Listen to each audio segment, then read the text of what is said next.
Before we start, I'd like to explain a little bit about Highland dance. So, it originates in Scotland, and it is a very old form of dance. It's been around for hundreds of years, and it has undergone many changes. It's been from the wild Highlands of Scotland, through the courts of France. It's been back in Scotland. It was banned and nearly lost for hundreds of years before it was revived under the reign of Queen Victoria. After that, it went through a couple world wars and to become what we now do today. So with its history, each dance has a story. So the first dance I'll be performing for you today is the sword dance. I'm sure you're all curious about that. So the story behind the sword dance is there was a Prince of Scotland, and after his father died, someone else took the throne, and that was Macbeth. And he was not supposed to take the throne, and he took it away from the rightful king. So after several years, he came with an army and reclaimed his kingdom. And after defeating Macbeth, he crossed his sword over that of his defeated enemy and danced around it, the sword dance.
Soldiers would do it before they went into battle.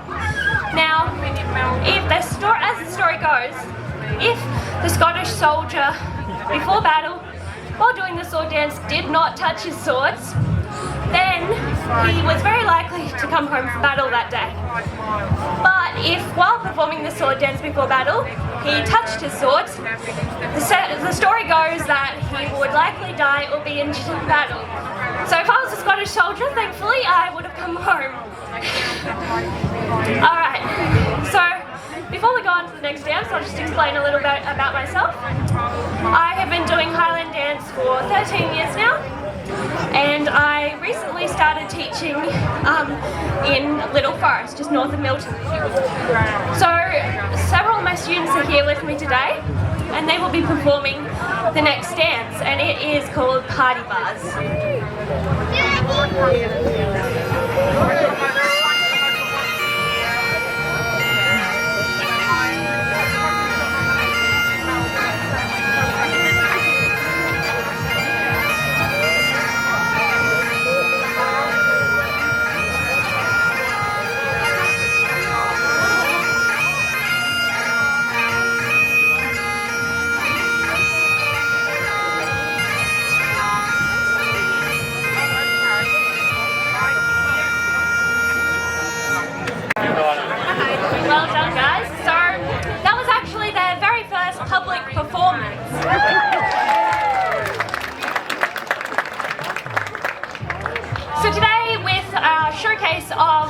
Highland dance, I would like to show you all the different variations there are in the dance form.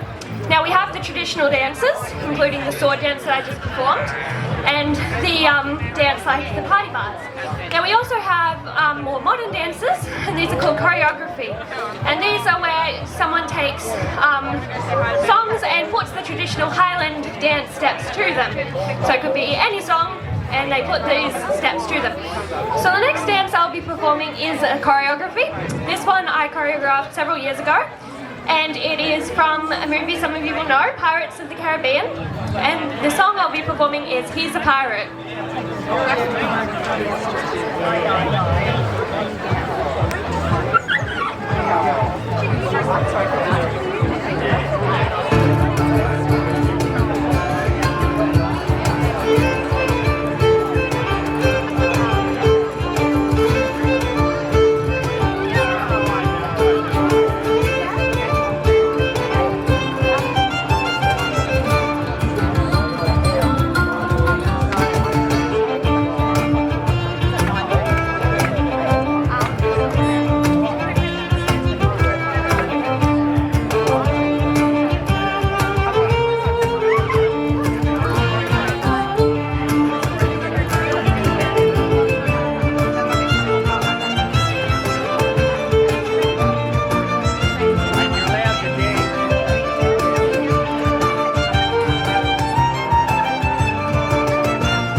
I'm just curious, I'd like a show of hands if you are Scottish or have done Highland dance before. There's a few of you. Alright, so the next dance we have is another performance by a few of my students, and they will be performing a dance called Party Bars and High Cuts.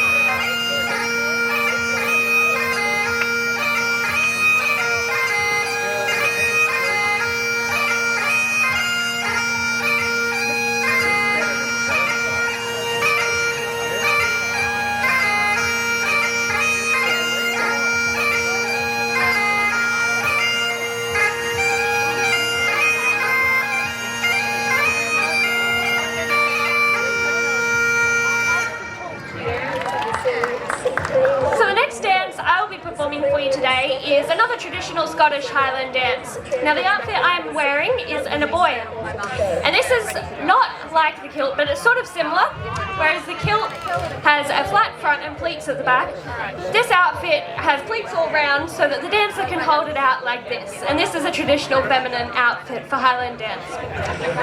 So the next dance I'll be performing is the Village Maid. Now, this is actually one of my favourite dances, so I'm excited to perform it for you today. But I also like this dance because there is an Australian bagpiper who has taken the traditional Scottish song, he's played it on the bagpipes, but he's also put a classic Australian song to it, which starts halfway through. So you listen out for that, and I will now perform the Village Maid.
And it's from the movie The Greatest Showman.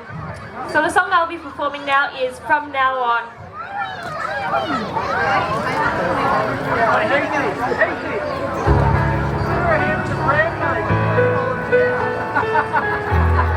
So just an announcement to everyone. I drink champagne with kings and queens. Politicians praise my name.